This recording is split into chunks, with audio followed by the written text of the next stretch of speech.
إن الحمد لله إن الحمد لله نحمده ونستعينه ونستغفره ونعوذ بالله من شرور أنفسنا ومن سيئات أعمالنا من يهده الله فلا مضل له ومن يضلل فلا هادي له وأشهد أن لا إله إلا الله وحده لا شريك له وأشهد أن محمدا عبده ورسوله يا أيها الذين آمنوا اتقوا الله حق تقاته ولا تموتن إلا وأنتم مسلمون يا أيها الناس اتقوا ربكم الذي خلقكم من نفس واحدة وخلق منها زوجها وبث منهما رجالا كثيرا ونساء واتقوا الله الذي تساءلون به والأرحام إن الله كان عليكم رقيبا يا أيها الذين آمنوا اتقوا الله وقولوا قولا سديدا يصلح لكم أعمالكم ويغفر لكم ذنوبكم ومن يطع الله ورسوله فقد فاز فوزا عظيما اللهم صل على محمد وعلى آل محمد كما صليت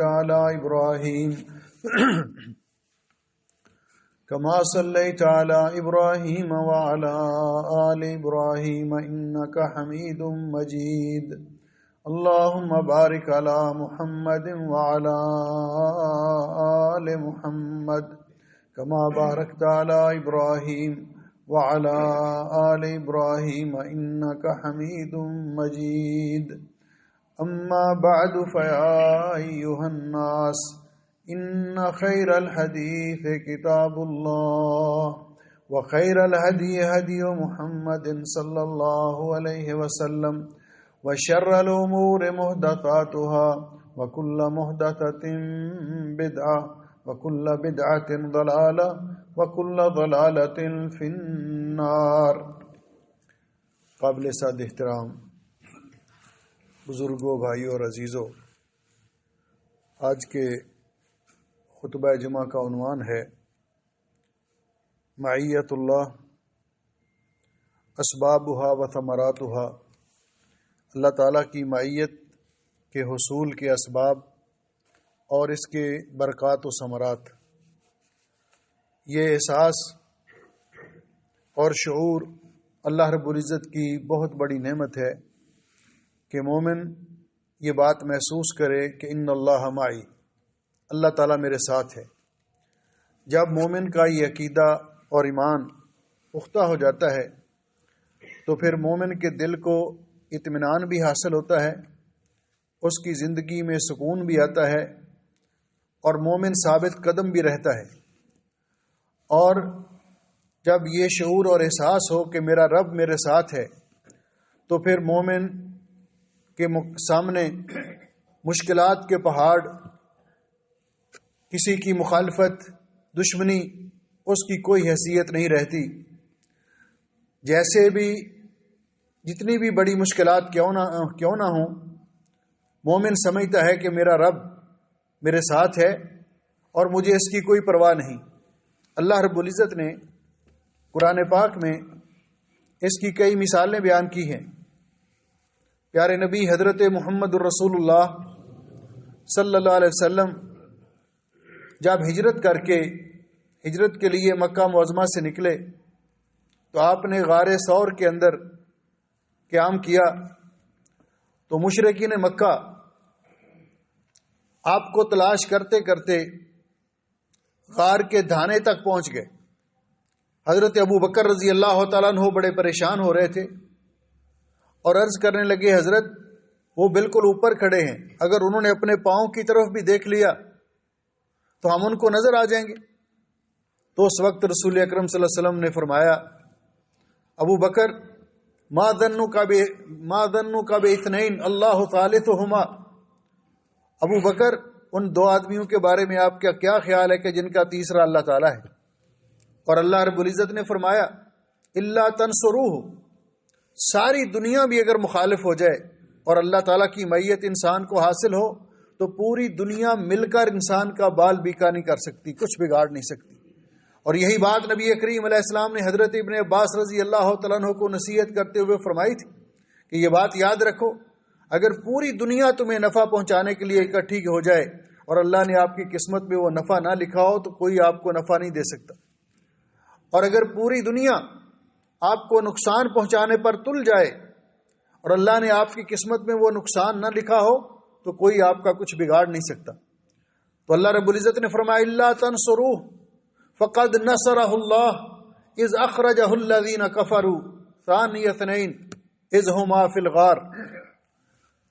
کہ اگر آپ نہ بھی مدد کریں گے میرے محبوب مکرم کی تو ہم نے تو اس وقت ان کی مدد کی تھی جب مکے والوں نے آپ کو نکال دیا تھا، اور جب وہ دو ساتھی غار کے اندر تھے اور وہ آپ اپنے ساتھی سے فرما رہے تھے یقول لصاحبہ لا تحزن ان اللہ معنا، غم نہ کرو ہمارا رب ہمارے ساتھ ہے۔ ابراہیم علیہ السلام کا واقعہ اللہ رب العزت نے ذکر کیا کہ جب اللہ کی معیت انسان کو حاصل ہوتی ہے، اللہ رب العزت کی تائید اور نصرت انسان کو ملتی ہے، تو پھر پوری قوم ابراہیم علیہ السلام کو آگ میں ڈالنے کے لیے چیخا جلائی ہے اور آگ میں ڈال دیتے ہیں، لیکن ان کی نظر اللہ تعالیٰ پر ہے۔ انہوں نے اس وقت کہا حسبی اللہ و نعم الوکیل، تو اللہ رب العزت نے فرمایا قلنا یا نار کونی بردا و سلاما علی ابراہیم، ہم نے کہا ہے آگ تو میرے حکم کی پابند ہے، دیکھنا میرے خلیل کو ذرا برابر بھی تکلیف نہ پہنچے، ان کے لیے بردن اور سلامہ ہو جانا، سلامتی والی بن جا۔ اور اللہ رب العزت نے یہ واقعہ بھی قرآن پاک میں ذکر کیا کہ اللہ کی معیت جب حاصل ہو کتنی بڑی مشکلات کیوں نہ ہوں، کہ اللہ تعالیٰ کے نبی حضرت یونس علیہ السلام مچھلی کے پیٹ میں چلے گئے۔ اب یہ وہ جگہ ہے کہ جہاں ظلمات ہیں،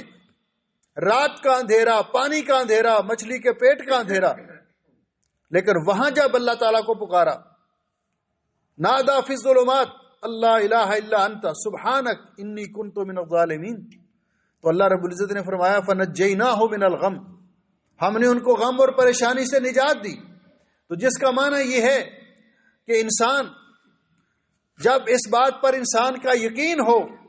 ایمان ہو کہ ارادے جن کے پختہ ہوں، نظر جن کی خدا پر ہو، تلاتم خیز موجوں سے وہ گھبرایا نہیں کرتے کہ ہمارا رب ہمارے ساتھ ہے، پھر بڑی بڑی مشکلات بھی انسان کے لیے ہیچ ہو جاتی ہیں، ان کی کوئی حیثیت نہیں رہتی۔ اس لیے اللہ تعالیٰ کی اس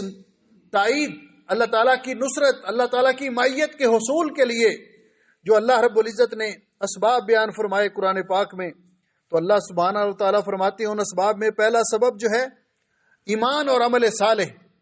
یہ بنیادی چیز ہے۔ اللہ رب العزت فرماتے ہیں وقال اللہ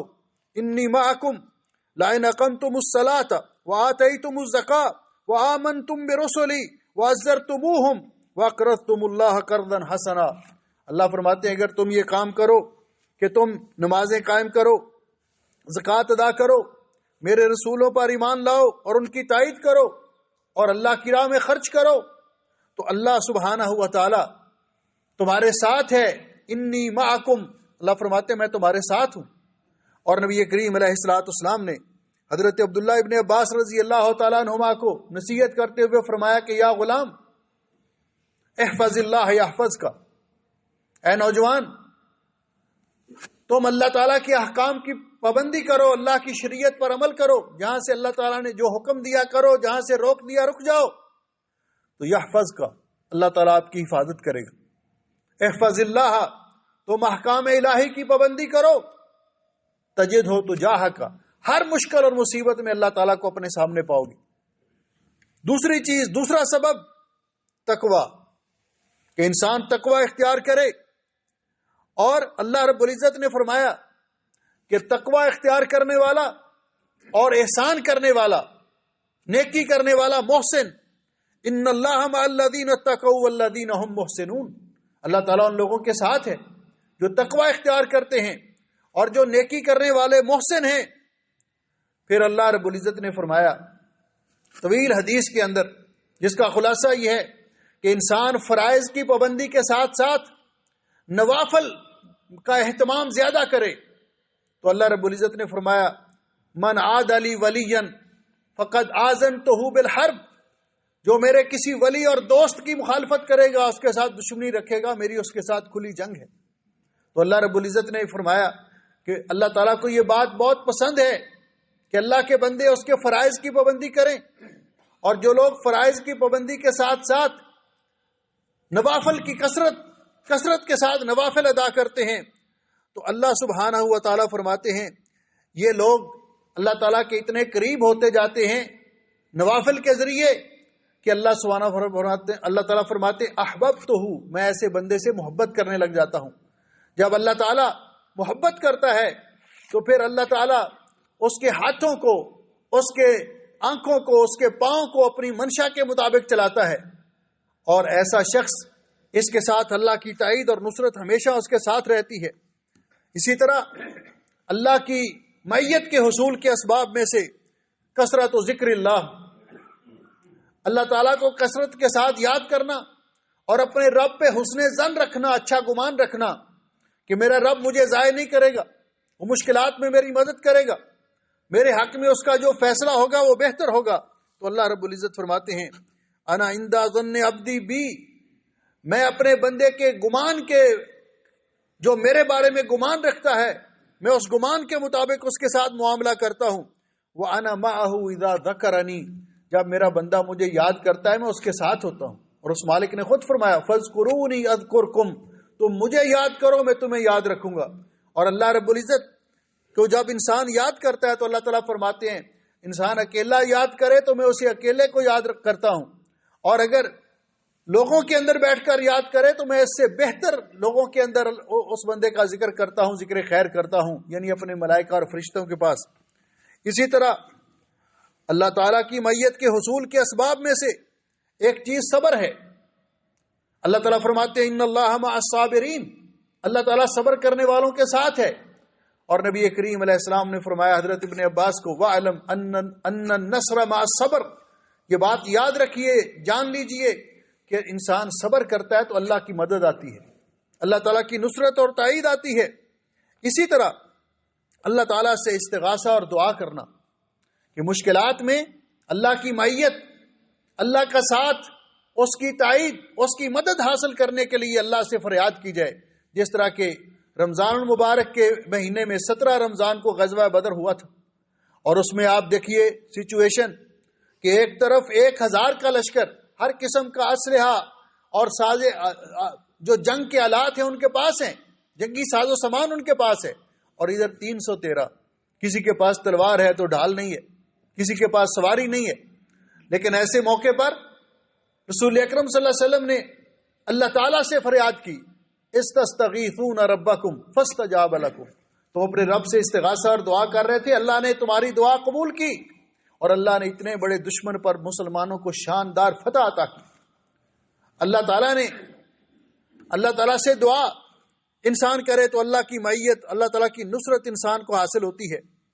اس لیے میرے بھائیو اور عزیزو، ہم جس ملک میں رہ رہے ہیں موجودہ حالات کے اندر، اس ملک کا امن و استقرار اور اس کی خود مختاری کے لیے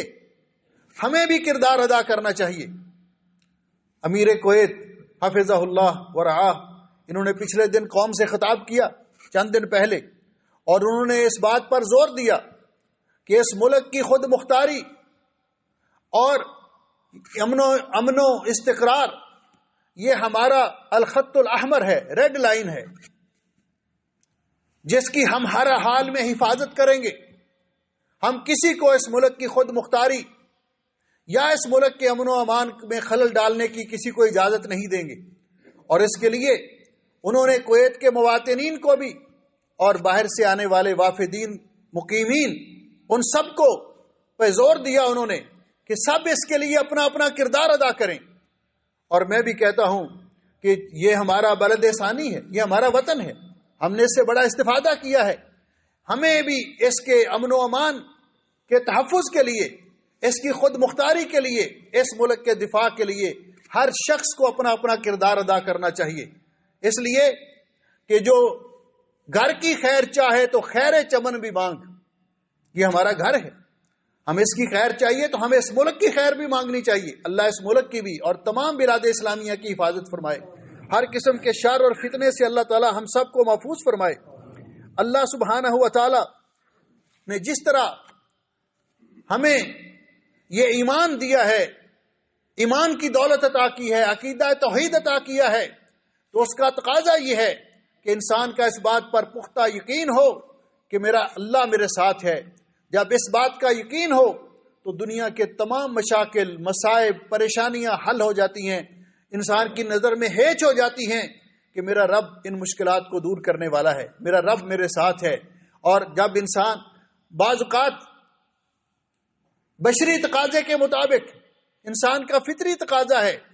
کہ کوئی ہول نہ کی اور کوئی بڑی مصیبت انسان کو بعض اوقات بڑی محسوس ہوتی ہے کہ میں اس کا مقابلہ کیسے کروں گا، لیکن جب اس کے دل میں یہ بات بیٹھ جاتی ہے کہ میرا رب میرے ساتھ ہے، تو پھر اس مشکل کی کوئی حیثیت نہیں رہتی کہ میرا رب ہی مشکلات کو دور کرنے والا ہے، وہی میرے مصائب کو حل کرنے والا ہے۔ اللہ سبحانہ و تعالی ہمیں ہر قسم کے شر، فتنے اور مشکلات سے محفوظ فرمائے۔ اللہ تعالی ہمیں اپنی معیت نصیب فرمائے۔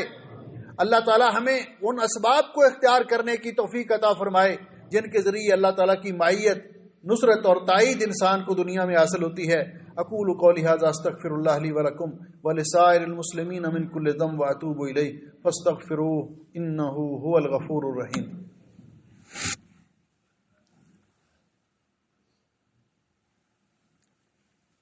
ان الحمد للہ نحمده ونستعینه ونستغفره ونعوذ باللہ من شرور انفسنا ومن سیئات اعمالنا من يهده الله فلا مضل له ومن يضلل فلا هادي له اشهد ان لا اله الا الله وحده لا شريك له واشهد ان محمدا عبده ورسوله۔ محترم بھائیو اور عزیزو، اللہ رب العزت کا ارشاد ہے، یا ایھا الذین آمنوا اتقوا اللہ حق یا ایھا الذین آمنوا اتقوا اللہ ولتنظر نفس ما قدمت لغد واتقوا اللہ ان اللہ خبیر بما تعملون۔ ہر انسان کو اس بات پہ غور کرنا چاہیے کہ اس نے اپنے آگے کون سے اعمال بھیجے ہیں۔ اللہ سے ڈرتے رہنا چاہیے اور اللہ تعالیٰ تمہارے اعمال سے خوب واقف ہے۔ آج 24 رمضان المبارک ہے، سن 1447 ہجری، اور یہ رمضان مبارک کا آخری جمعہ ہے۔ یہ پیارا موسم، یہ نیکیوں کا موسم بہار ایام معدودات بڑی تیزی سے گزر گیا، ہمیں پتہ بھی نہیں چلا۔ ابھی تک ہماری وہ جو دل کے اندر ہم نے خواہشات تھیں، تمنائیں تھیں کہ رمضان آئے گا ہم یہ کریں گے، یہ نیکی کریں گے، ابھی روئے گل سیر نہ دیدم کے بہار آخر شد، ابھی دل نہیں بھرا تھا کہ رمضان مبارک کا اختتام ہو گیا۔ اس موقع پر میں گزارش کروں گا اپنے تمام بھائیوں سے، بہنوں سے، عزیزوں سے